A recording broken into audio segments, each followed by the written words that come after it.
Sveiki atvykę į pirmąjį Biliūno laiptelį.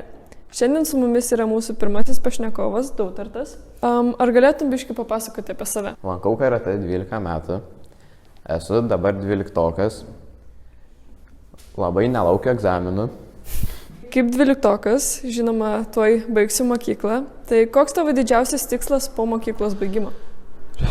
Aš gyvenime turiu 2 tikslus - išbandyti kuo daugiau dvikovinių sporto šakų ir apkeliauti pasaulį, kuo daugiau šalių. Kokią šalį labiausiai norėtum nukeliauti? Tokį, Japoniją. Aha. Labai patinka. O kokių maždaug dvikovinių sportų? Muay Thai, MMA pagrindę labai norėčiau išbandyti. Gal ir imtynės. Tada, ką čia dar?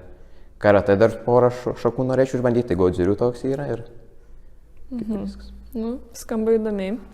O kokia buvo tavo įsimintiniausia akimirka šioje gimnazijoje? Įsimintiniausia akimirka tai būtų 10 klasės karnavalas, nes labai man patiko ruoštis renginiai, repetuotis ir buvo labai daug tokių ups and downs. Buvo su draugais ir suvaidinam, labai gerai gavosi ir įsimintinam labai. O ką jūs vaidinat? Mes vienas namuose. Ai, geras. Dabar įdomesnis klausimas. Su kokiu mokytojum norėtum praleisti 24 valandas negyvenamoje saloje? Ir kodėl? Norėčiau praleisti su mokytoju Ražansku, nes jis labai atrodo man, kad labai daug nusimano apie išgyvenimą. Tarp kiek girdėjau, veteranas yra karo. Tai manau, išmokytų man daug dalykų, nes aš tai vienas tikrai neišgyvenčiau saloj, nes prastai su išgyvenimais būtų. Panašus klausimas, bet skirtingas atsakymas. Su kokiu mokytojum norėtum susidurti Maksimoje po 10 metų? Maksimą norėčiau susidurti su Jūrate Musteikiene. Kodėl? Nes mano mėgstamiausi mokytojai yra Jono Biliūno gimnazijai. Labai, manau, gerai sueinam su ja. Ir tiesiog norėčiau paklausti, ką veikia gyvenime, kaip vaikai dar toliau. Taip pat minėjai, kad lankai karatė jau 12 metų. Ko karatė tave išmokė? Išmoko disciplinos, nepasiduoti gyvenime.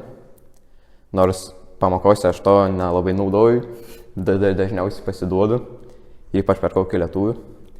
Bet jo, disciplinos, drąsos išmokina ir pasitikėjimo savimi.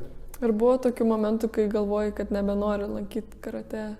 Pradžioj labiau buvo, bet šiaip ne, aš dabar tai neatsakyčiau, jei galėčiau, tai sportuočiau visą gyvenimą. Nežinau, patinka labai man. Ką labiau mėgsti? Kavą ar arbatą? Arbatą. Su medum. Čia dar klausimas. Kokia arbata tavo mėgsti? Juoda. Kodėl? Nes skanu, su medu susimaišai, saldu ir skanu. Duoda dar energijos biškį.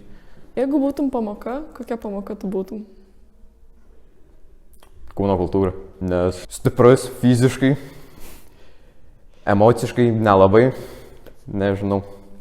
Taip pat dar vis prie karatė grįžtam. Koks buvo tavo geriausias momentas per šios 12 metų lankant karatė? Kas buvo toksai? Wow. Kažkas tai.